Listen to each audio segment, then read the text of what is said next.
What's up, guys? Welcome back to the channel. On today's episode, I'm going to show you in depth how to remove a 4.0 V6 engine out of a 2006 to 2010 Ford Explorer. This procedure is a little different than the other video I have out that covers a 2002 to 2005. Anyways, my aunt just bought this truck. Beautiful Eddie Bauer edition Explorer. Unfortunately, someone used a really cheap eBay timing chain kit in this thing and, well, it exploded. So I gotta pull this engine out. It's gonna be a two-part series, this video. First part is gonna be getting the engine out. Second part, I'm gonna make a video how to time your 4.0 in 10 minutes or less using the toolkit. So here we go, let's get started. So as far as the procedures go, I like to get all the accessories off the engine and get everything that's in my way out of my way. So step one, always safety first. We're gonna disconnect our battery, and then what I'm gonna do is I'm gonna take the battery out so we can use the tray to hold bolts and tools and stuff like that. And as you can see already, someone decided to very thoughtfully use the wrong battery. Please do not stretch the cables like this. With the battery out of the way, over here on the air filter side, we're gonna undo these two clips here, and then we're gonna go up to our throttle body, 8mm clamp there, loosen that. This connection here, we just have to push down on the tab, pull the hose off, and then we have our map sensor connector right here. Undo the red tab, pull it out. With all that disconnected, we can now pull up on the air box, twist it off the throttle body, and remove it. We're gonna remove our air filter. And then I like to remove the air intake box as well. This gets a little difficult. What you can do is get a pry bar underneath here and kind of just very gingerly start pulling up on it. It just uses grommets, it'll pop out. Okay, so we have some more stuff to do up top, but in the meantime, we can start draining our radiator. There's that little drain right there. It can be loosened using a pair of channel locks or pliers. Back up top, we're gonna take our coolant reservoir out. We have two 10mm bolts right here. There's no clamp here. All you got to do is pull the hose off like that. With the antifreeze drained, we can remove our upper radiator hose. There's a clamp right here and a clamp on the thermostat housing. They're just the spring style clamps. You get your pliers and you can loosen it. While we still have our pliers in our hands, we can undo this clamp right here that goes to the intake manifold, pull this vacuum line off. And the same thing over here, we can undo this clamp. This goes to our brake master cylinder. Good. On the topic, I just want to explain to you guys real quick. So this hose here that connects to the intake manifold, if you can see this kind of like a translucent pin. So basically you just push that in right there. Down, in, up and off. Done. Now we can kind of just wrap this off to the side too. We have a 10mm right here we have to undo. Now you don't need to drain the power steering, but you do have to just kind of take this reservoir and get it kind of like up out of the way like that. And then now we're gonna undo two 10mm bolts. There's one right there for the upper half of the fan shroud. And then there's one down there underneath. You can see right where my finger is under where the power steering reservoir was. You're gonna undo that one too. Okay, so with those two bolts out, and a little bit of persistence, we can get the left half loosened. Come over here, loosen our other half, and now we have access to our fan clutch, which we're gonna take off next. So the way I get these fan clutches off is I use the giant wrench and the fork from the AutoZone kit. I'll show you the part numbers that I have, and what I do is I undo this 10mm bolt here for the electric harness, unplug it, that's easy enough. Flip it over to the side, so now it's out of the way and you have more of a grab on that nut down there. So I'm gonna go get the tools now. So the fork is a power built, it's a 58mm, and the wrench itself is also a power built, it's a 36mm. So these are not reverse thread, by the way. It's just regular lefty-loosey. So one on that, one on this, hold it, loosen it, cracked it, done.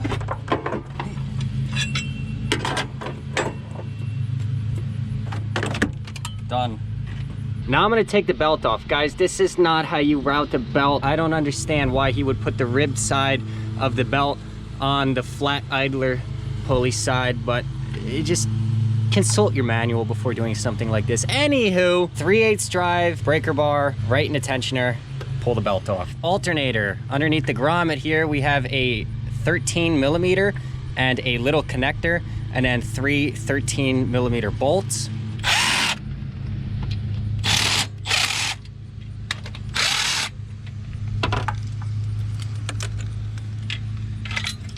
We have our belt tensioner right here, which is a 13 millimeter, and our idler pulley, which is a 15 millimeter. Now for the bracket that holds the alternator, it's 3 15 millimeter bolts. Next, we need to take off the pulley for our power steering pump. So what I usually do is I just take something like this and I just shove it in there to stop it from spinning. And then I take the impact and just buzz these 10 millimeter bolts out. Now, in my case, since the engine's been replaced and somebody lost all the bolts, these are 10 millimeters. Usually they're 8 millimeters. You're gonna undo this 8 millimeter here, this 8 millimeter here, and then these 3 10 millimeters, so our power steering pump becomes loose. And then once you kind of move it a little bit, you'll see underneath here, there's a bracket that retains the high pressure line. That's another 8 millimeter. You gotta get those out of the way. Now down here, not sure if you could see it, there's a little electrical line we got to disconnect from our power steering pump so we can kind of tuck it up out of the way. Now this thing is a devil. We have to work on our AC compressor. There's 3 13 millimeter nuts we need to undo that retain the AC compressor to the power steering bracket, and we can leave the system charged out of the way and still have clearance to pull the engine up and out. Now it's very difficult to see, but you have one there, you have one there, and then the other one right there. All right, so with the 3 nuts removed, as you can see, the compressor starts to slide away from the power steering mounting bracket. We got to undo an 8 millimeter bolt that's right here, and then we can start going and removing our spark plug wires. Now, if you don't keep track of the order, it's 1 2 3 5 6 4, so you can unplug all your wires, and then you have 4 7 millimeter bolts that retain the coil pack we have to undo, and a little connector behind it. We're gonna get the coil pack out of the way. All right, so after our coil pack is removed, we can remove the 4 15 millimeter bolts that hold the bracket to the cylinder head. Now we kind of need to pull this out of the way, and there's 2 8 millimeter bolts here that we have to remove. Once we remove those 2 bolts, we can pull the coil pack mounting bracket out of the way, and we can very simply take our power steering bracket and just slide it up and out. So with the 2 big brackets out of the way, we have a lot of space to work with now. We're gonna undo our lower radiator hose. This is just one of those worm style clamps. You might have the spring style clamp. We're gonna undo this return line from the heater core. We can undo this clamp here on the thermostat housing. We can unplug our coolant temperature sensor right here. Over here on the side of the block, we have our oil pressure sending unit that we have to unplug. On the side here, we have a 15 millimeter bolt and a 10 millimeter bolt. This holds the bracket for the heater core lines. We need to remove those 2 bolts. All right, so if you look closely up here on the right, we have 1 heater core hose. That's my bird Felix freaking out in the back. Pull that spring clamp off, and then we could just pop the heater core hose off like so. Get that out of the way. And then on the left, we have our other heater core hose. You can't really see it. It's just another spring style clamp. We're gonna do the same thing there. Wow, the wind is really on level 10 today. Sometimes you have this stupid T that feeds the heater core in the rear of the car. These tend to crack and explode, so inspect yours for any damage. Now, we already undid the spring style clamp up here, so I can just pull the hose off the thermostat housing. All right, so next, couple easy things we could do over here. We're gonna remove our throttle body. We have 1 connector right here we have to undo. We have another connector over here, and then we have a 10 millimeter nut.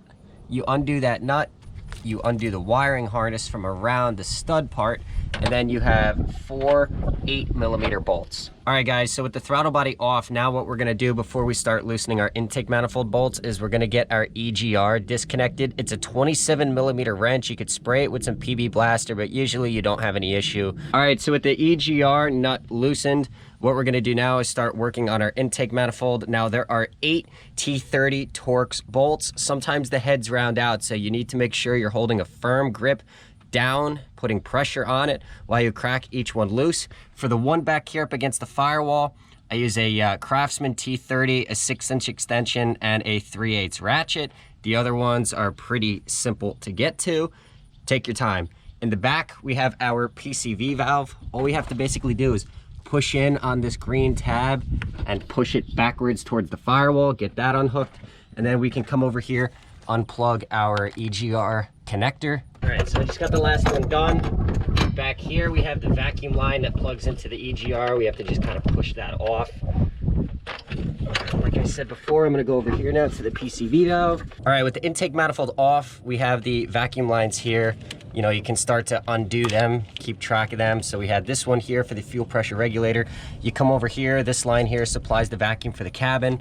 Just gotta pull this off. You could get this whole vacuum line out of the way. Now we can unplug our PCV valve, and then you just kind of start working your way down, unplugging the injectors, unplugging the fuel pressure regulator, you know, work your way down. So this connector here, you get under it with a screwdriver, pull up on the clip. And then the same thing goes for this side, just start unplugging your connectors. All right guys, so once you undid all of your connectors, what I like to do is take the harness and just kind of put it up on the cowl. And then what I do is I kind of put it like underneath the wiper blade arm so that it's out of the way and it doesn't get pinched. And then the next thing we're gonna do is we're gonna start working on the exhaust. We're gonna loosen all the manifold nuts. So I'll take you to the side and I'll show you how I do that now. Okay, 13mm exhaust manifold nuts. We're not gonna remove them, but we're just gonna loosen them. So I suggest getting MAP gas, heat them up, count to 20, use a breaker bar and just crack them loose. In my case, because I have an impact, usually it doesn't give me any trouble.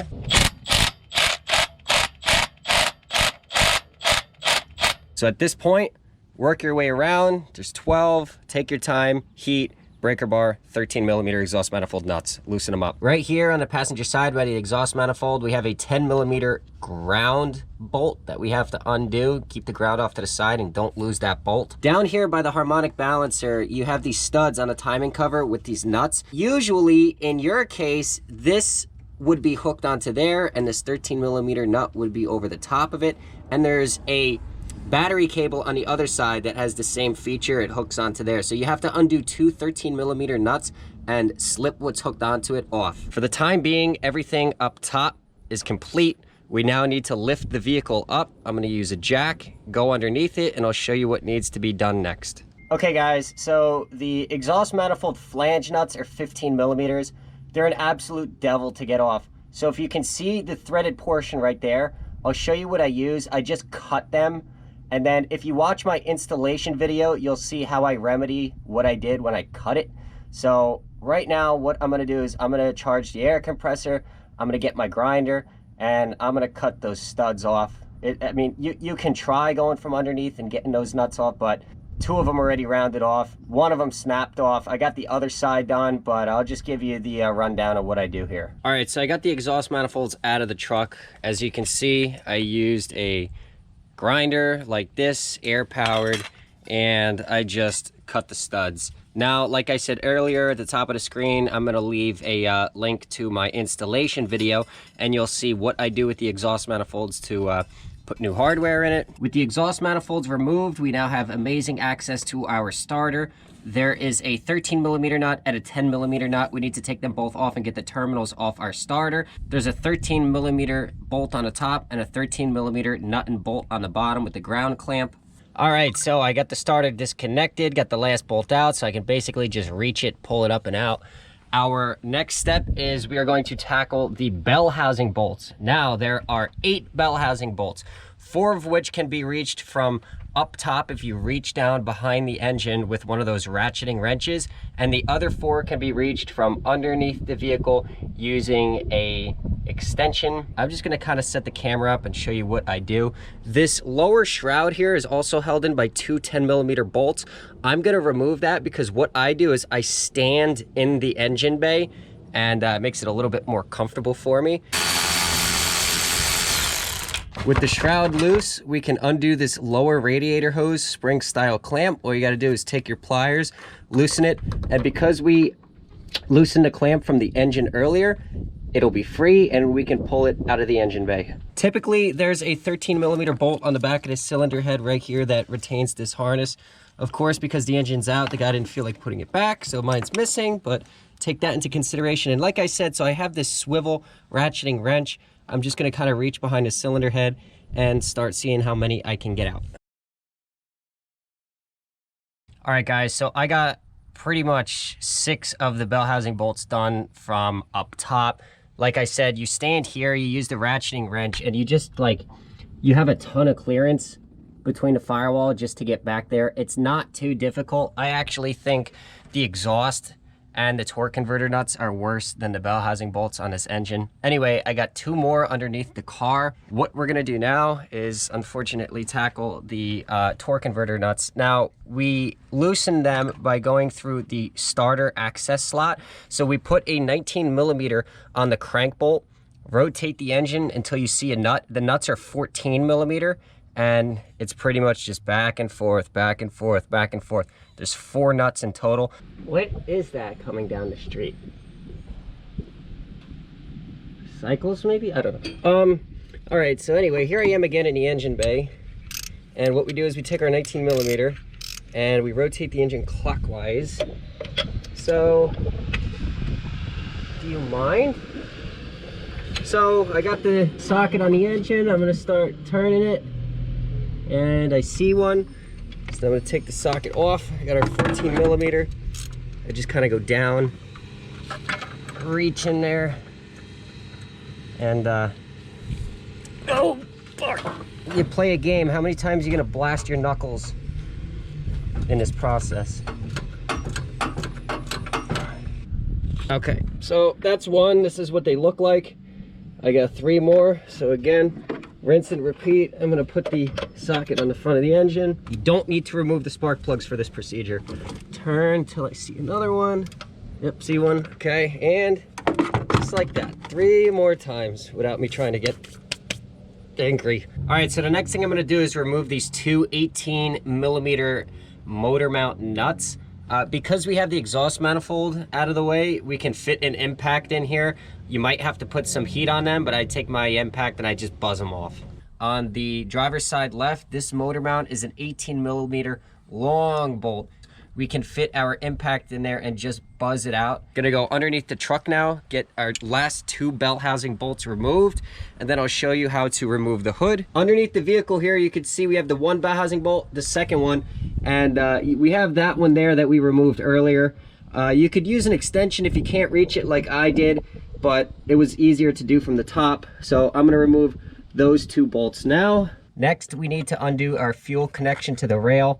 You very simply just push up on this, pull this out, and then you need a 1/4 inch fuel quick disconnect tool.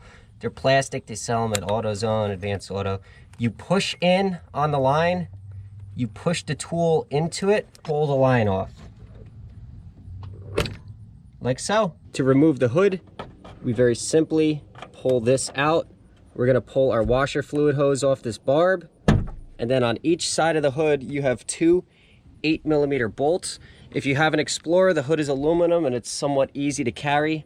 If you have a Mountaineer, good luck. I almost lost my life carrying that hood.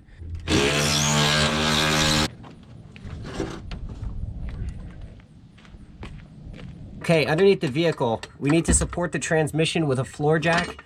I like to put the jack in the center of the transmission on a flat spot because it keeps the transmission a little bit more level when it comes time to put the engine back into the car.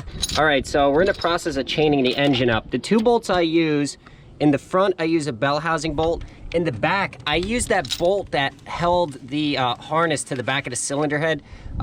You would have had to remove that earlier. I use those 2 bolts.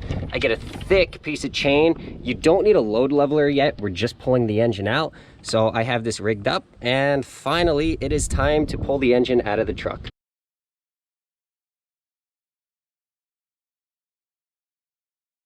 All right, well, I got the engine out of the truck, pulled the valve covers off, and well, everything's intact, and everything looks absolutely amazing. So really can't tell you why it was making a noise yet. Maybe one tensioner went. It is an eBay timing chain kit, but nothing's exploded. Everything looks good. Rear timing chain looks good. Anyways, I'm gonna throw it on a stand, pull it apart again. I got a new timing chain kit and new gaskets for it. So part 2 of this series is gonna be timing your 4.0 with the special tools. If you guys enjoyed this video, leave a like. I hope I was able to help some of you. And stay tuned for part 2. Peace.